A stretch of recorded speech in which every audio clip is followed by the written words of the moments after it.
Right now you feel like money is missing, but before you sleep tonight, you can feel the quiet relief of already having enough, and by morning, the bridge has already begun. From childhood, money was presented as something external, something distant, something that responds only to effort, strategy, long hours, sacrifice, or cleverness. You were taught, implicitly and explicitly, that money moves when you move, that it obeys hustle, that it rewards exhaustion, and that without visible effort, nothing of value can arrive. This belief becomes so normalized that it passes for common sense, yet it quietly programs a single assumption, that money exists outside of you, separate from your being, waiting to be chased, convinced, or earned. That assumption alone determines the entire financial experience of a life. Neville Goddard dismantled this idea at its root, with a claim so radical, it still unsettles the conditioned mind. Money is not earned, it is expressed. In this view, money is not a prize at the end of effort, but a reflection that appears automatically when a certain inner position is occupied. The shock of this teaching is not philosophical, it is psychological.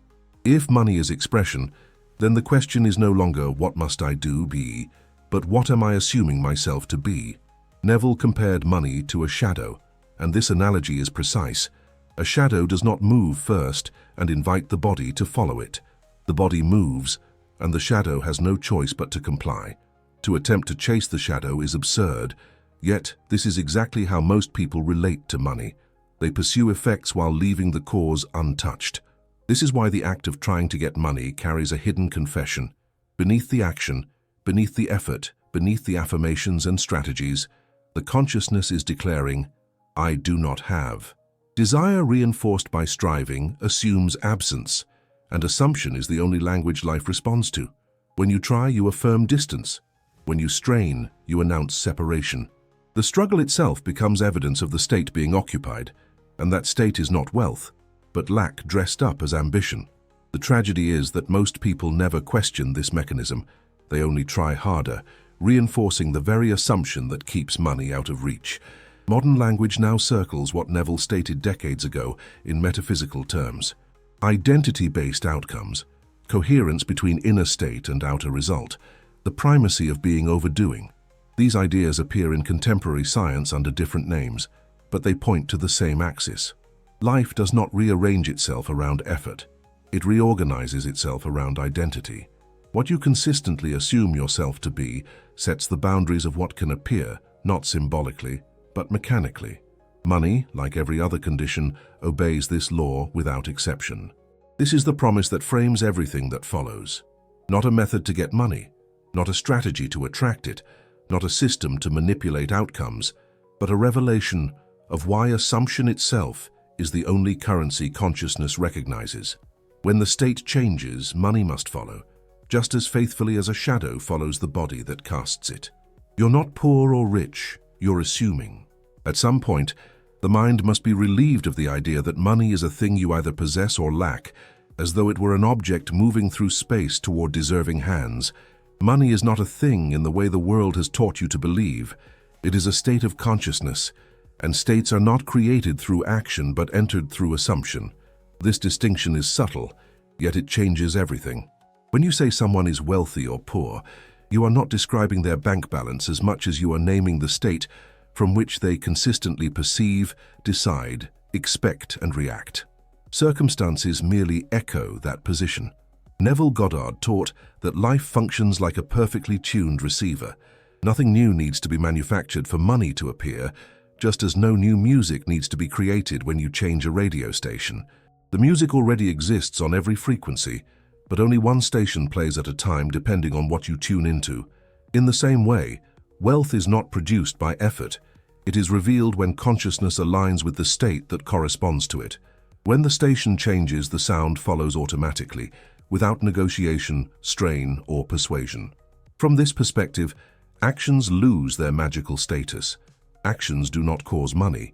They are selected by the state that is already occupied. A person assuming wealth moves differently, not because they are trying to appear wealthy, but because the assumptions governing their inner world filter what feels reasonable, possible, and natural. This is why two people can take similar actions and experience entirely different results. The difference is not behavior, intelligence, or opportunity. It is the state from which those actions arise.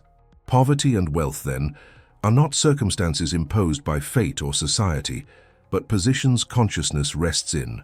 One position expects limitation, braces for struggle, and scans for obstacles.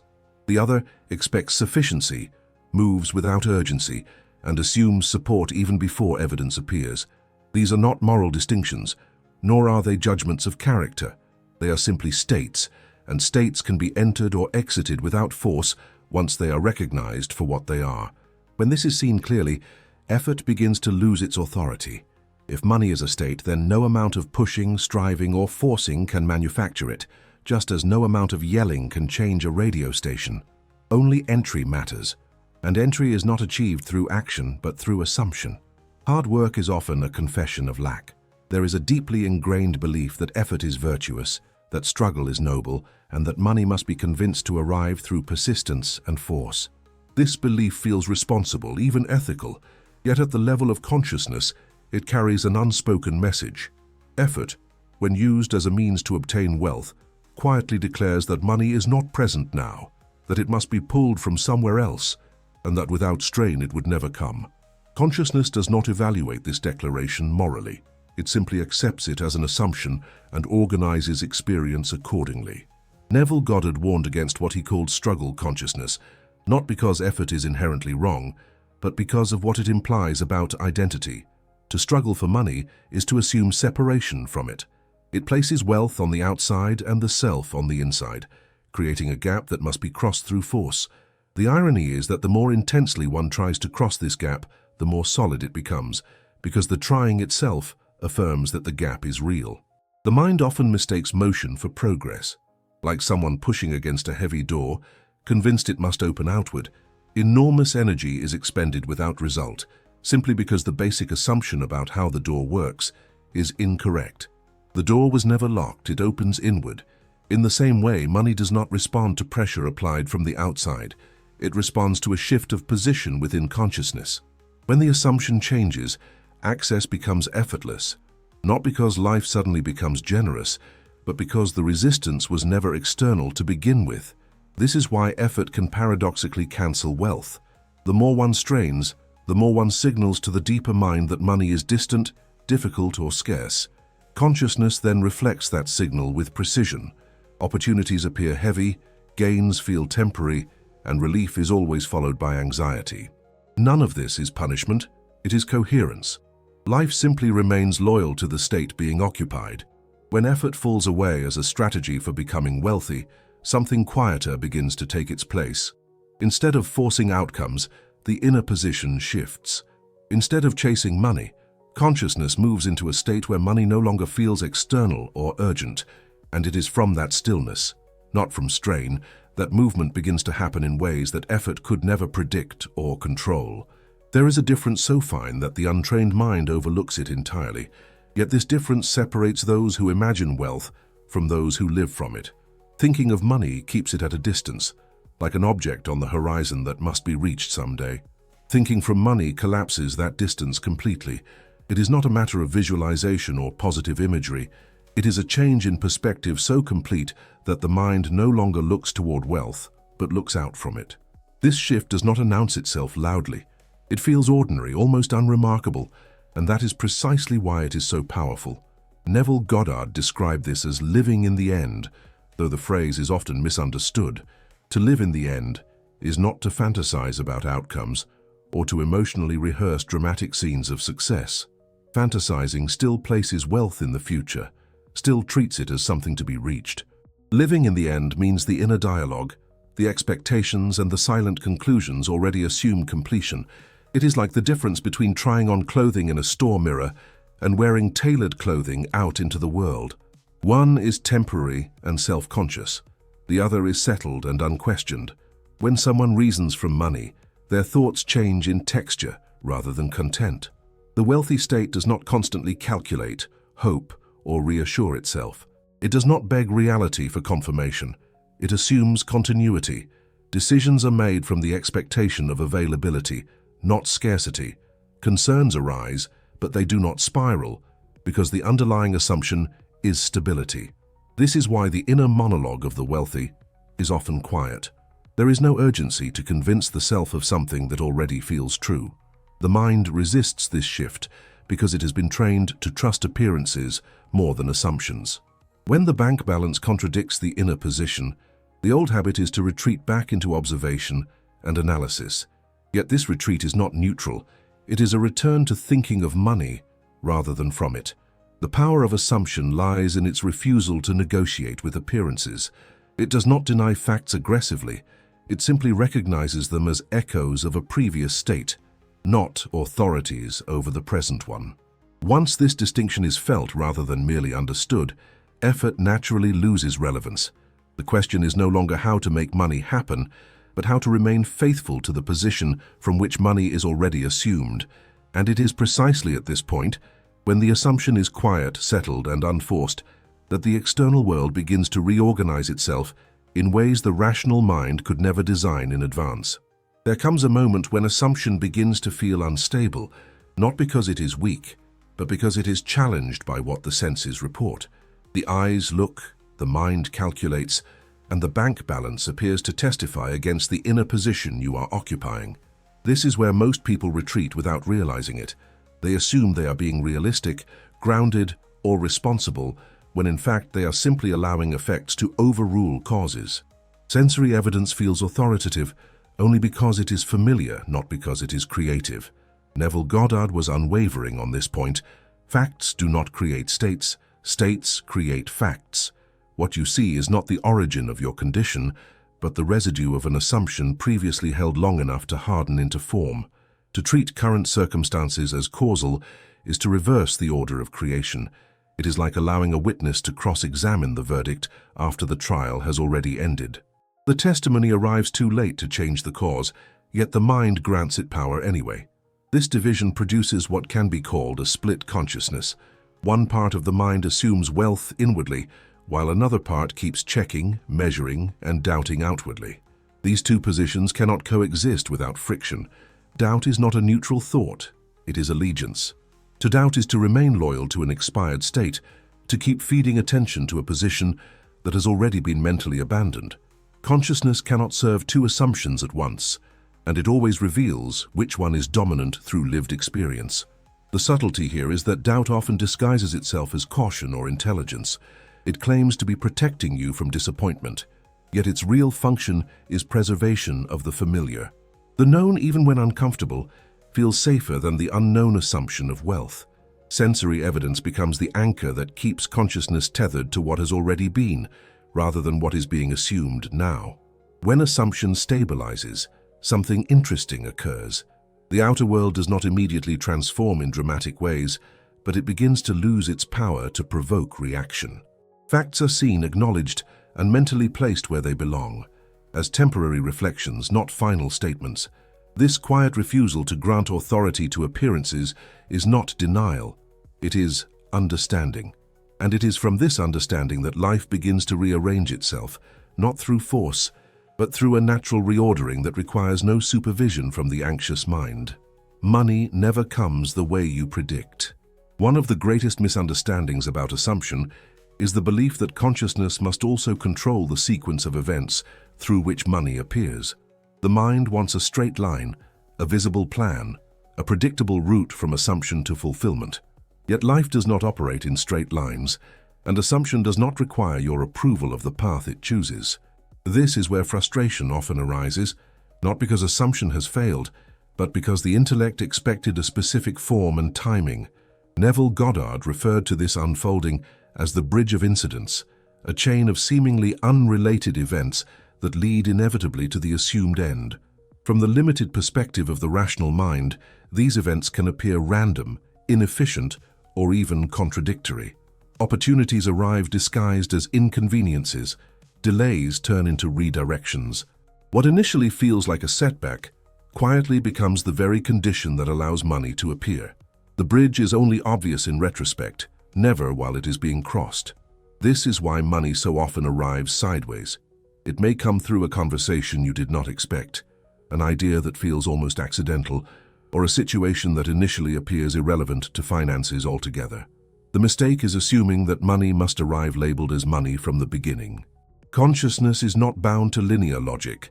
It moves through implication, symbolism, and rearrangement, assembling circumstances in ways the conscious mind could never anticipate without interfering. Interference is the silent disruptor of the bridge. When the mind insists on managing the how, it pulls attention back into effort and control, reasserting the assumption that money must be forced into existence. Neville emphasized non-interference not as passivity, but as trust in the intelligence of the assumed state. Once the end is accepted inwardly, the route becomes irrelevant. Consciousness does not require supervision to fulfill what has already been claimed. There is a quiet humility in recognizing this. It acknowledges that the conscious mind is not the architect of outcomes, only the selector of states. The moment the assumption of wealth is stable, life begins moving pieces into place with a precision that feels almost impersonal. You may not recognize the bridge while you are on it, but every step, no matter how indirect it seems, is still movement toward the same destination. And when money finally appears, it often feels less like a victory and more like confirmation that something invisible had already been decided long before the evidence arrived. Sleep is the treasury of assumption. There is a threshold where the mind loosens its grip on the world of appearances, and it is within this threshold that assumption moves from thought into fact. Neville called this state SATS, the state akin to sleep, not because it is unconscious, but because it is receptive. In this condition, the critical faculty relaxes, resistance softens, and impressions sink beneath the surface where identity is formed. What is accepted here does not remain as an idea. It becomes a directive. Neville Goddard compared this process to writing on wet cement rather than carving into dry stone. During waking hours, the mind is hardened by habit, opinion, and sensory input. At the edge of sleep, it becomes pliable. This is why assumptions impressed at this time carry such disproportionate power. They do not need repetition or emotional intensity. They need acceptance. What is felt as normal here is taken as true by consciousness and later expressed as experience. Wealth in this context is not something to be vividly imagined in elaborate scenes. Complexity often keeps the mind alert, analytical, and distant. Short, simple implications work because they bypass effort. A brief moment of ownership, a quiet sense of relief, an inner acknowledgement that finances are settled. These impressions land more deeply than dramatic visualization ever could. The goal is not excitement, but familiarity. What feels ordinary is what becomes permanent. Sleep acts as a daily reset point, a passage where assumptions are either reinforced or replaced. When the feeling of financial sufficiency is carried into this state, it is not argued with, tested, or challenged. It is received. And once received, it begins to externalize without conscious direction. Events, opportunities, and movements align naturally, not because they were planned, but because they are consistent with the identity that was impressed. This is why SATS is not a technique in the mechanical sense. It is a doorway into identity. The images themselves are secondary. What matters is the position being occupied as the mind drifts into rest. At that point, wealth is no longer something to be achieved. It is something already assumed, already decided, and already moving into form through channels the waking mind does not need to manage or even understand. One of the least discussed yet most revealing aspects of wealth is its silence. The state of being wealthy does not announce itself, justify itself, or attempt to persuade anyone of its legitimacy. It simply is. This is why the inner world of someone assuming wealth feels markedly different from the inner world of someone attempting to create it. There is no constant narration, no emotional pleading, no repeated insistence that things must change. Silence, in this context, is not emptiness. It is certainty without effort. Neville Goddard often pointed to naturalness as the unmistakable sign of assumption. You do not affirm your own name throughout the day to make it real. You answer to it because it already belongs to you. In the same way, wealth, when assumed, no longer needs verbal reinforcement. The identity has settled and behavior, expectation, and reaction align automatically without conscious supervision. Excitement is often mistaken for belief, yet excitement usually signals novelty, not ownership. The wealthy state does not feel thrilling. It feels stable. There is an underlying calm expectation that needs no validation. Decisions are made without urgency, and concerns do not spiral into fear because the foundation is not fragile. This quietness is not detachment from reality, but confidence in continuity. What is assumed to be stable does not need to be defended. Affirmation, when used compulsively, often reveals doubt rather than faith. It attempts to override inner resistance through repetition instead of resolving the underlying assumption. The rich state does not argue with itself. It does not negotiate its worthiness. It rests in the feeling that resources are available when needed, without dramatization. This is why wealth feels ordinary to those who live from it, and extraordinary only to those who observe it from the outside. As this quiet identity takes hold, external behavior shifts subtly but decisively. Choices become cleaner, reactions soften, opportunities are recognized without desperation. The world responds to this calm authority not because it is impressed by confidence, but because consciousness is consistent.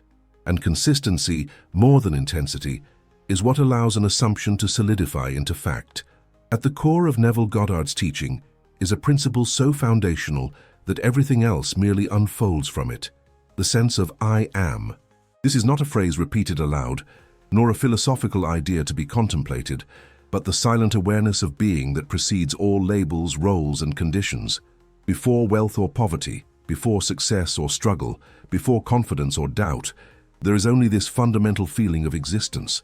Whatever consciousness consents to attach to this feeling becomes an assumption, and whatever is assumed after I am must, without exception, express itself as experience.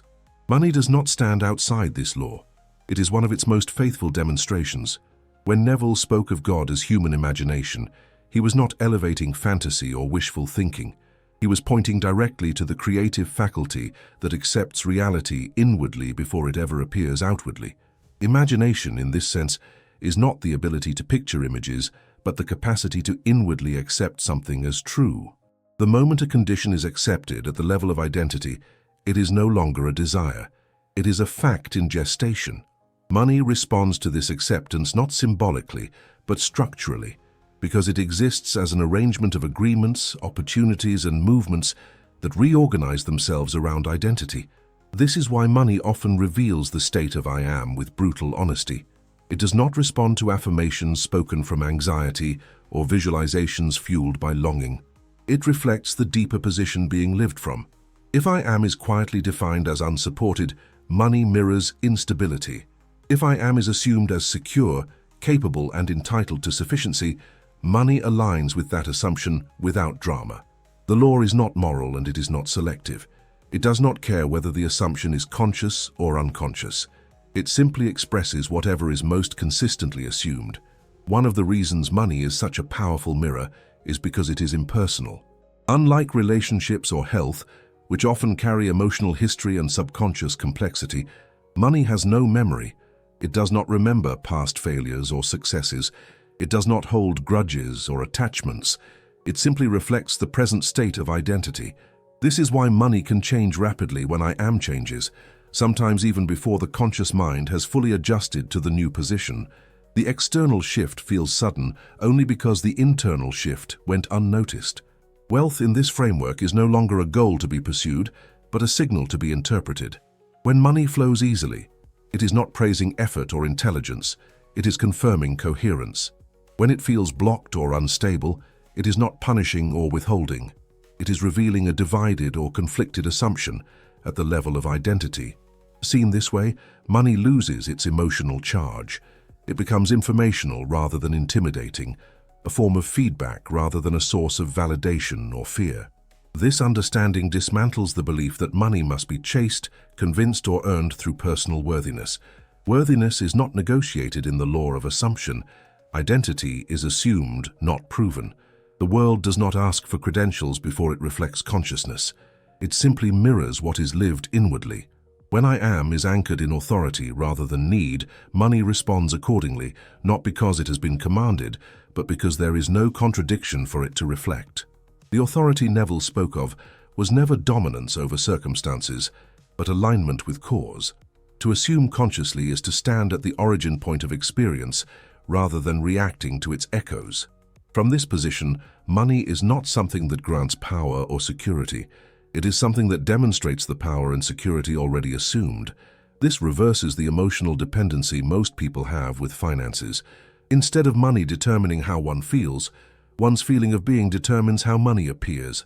The simplicity of this truth is often what makes it difficult to accept. The mind wants techniques, rituals, and guarantees. Yet assumption operates through naturalness, not force. The more naturally wealth is assumed as part of I am, the less attention money demands. It moves into the background of life, no longer requiring constant focus or emotional investment. This is not indifference, it is integration. Wealth becomes a feature of identity rather than an object of pursuit.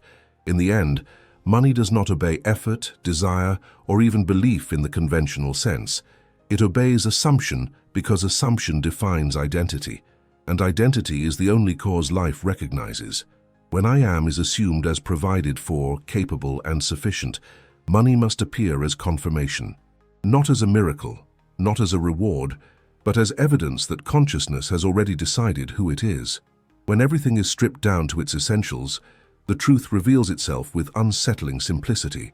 Money has never responded to effort, struggle, or intention, but to assumption.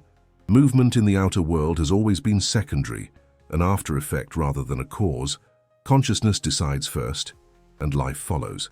This is not a motivational idea meant to inspire temporary optimism. It is the structural law through which experience organizes itself. Money merely makes this law visible because it reacts quickly and impersonally to the state being occupied. Neville's reminder, "You do not get what you want, you get what you are," clarifies why so many sincere attempts to change financial conditions fall short. Wanting is not a harmless emotional state. It establishes identity as incomplete and positions wealth as something separate that must arrive later. Consciousness accepts this position without question and expresses it faithfully. Being, on the other hand, requires no effort. To be is to assume. When wealth is assumed at the level of identity, money no longer serves as a future possibility, but as a present implication waiting to externalize. This principle is echoed in modern terminology by Joe Dispenza, who speaks of identity as the organizing force behind environment. The brain, the body, and behavior align around who one believes themselves to be, and the outer world mirrors that alignment. Environment does not initiate change, it confirms it. Money is not excluded from this sequence. It responds to coherence between inner state and outer expression, not to wishful thinking or effortful striving. Once this is understood, money loses its emotional charge. It is no longer something to fear, worship, or pursue. It becomes informational. Its presence or absence simply reflects the position consciousness is holding about itself. When money flows, it is not granting worth or security. It is confirming an identity already assumed. When it feels constrained, it is not withholding. It is revealing a divided or uncertain state. This reframing removes drama from finances and replaces it with clarity. The idea of money as an echo captures this perfectly. An echo does not originate sound, it repeats it. It cannot change what it reflects, nor can it lead the source that created it. Money behaves in exactly the same way. It mirrors assumptions with precision, without argument or delay. When assumption changes, money must follow, not because it is summoned, but because there is no longer any contradiction for it to reflect. SATS, the state akin to sleep, is significant here not as a ritual, but as a passage where identity becomes impressionable. At this threshold, assumptions are no longer debated or analyzed. They are absorbed. What is felt as normal here is accepted as real by consciousness and later expressed as fact. A simple sense of financial ease carried into this state without urgency or excitement establishes a new baseline. From that baseline, life reorganizes itself quietly and efficiently. This is why wealth, when it arrives, often feels anticlimactic. It does not feel like a conquest or a breakthrough. It feels like recognition. The outer world catches up to a decision already made inwardly. Money appears as evidence, not as achievement. It confirms authority rather than granting it. Ultimately, assumption is not something applied once and abandoned. It is the continuous posture of consciousness toward itself. Every moment reflects what is being assumed now, not what was hoped for in the past. From that rest, money complies naturally. Assume wealth, and money must comply.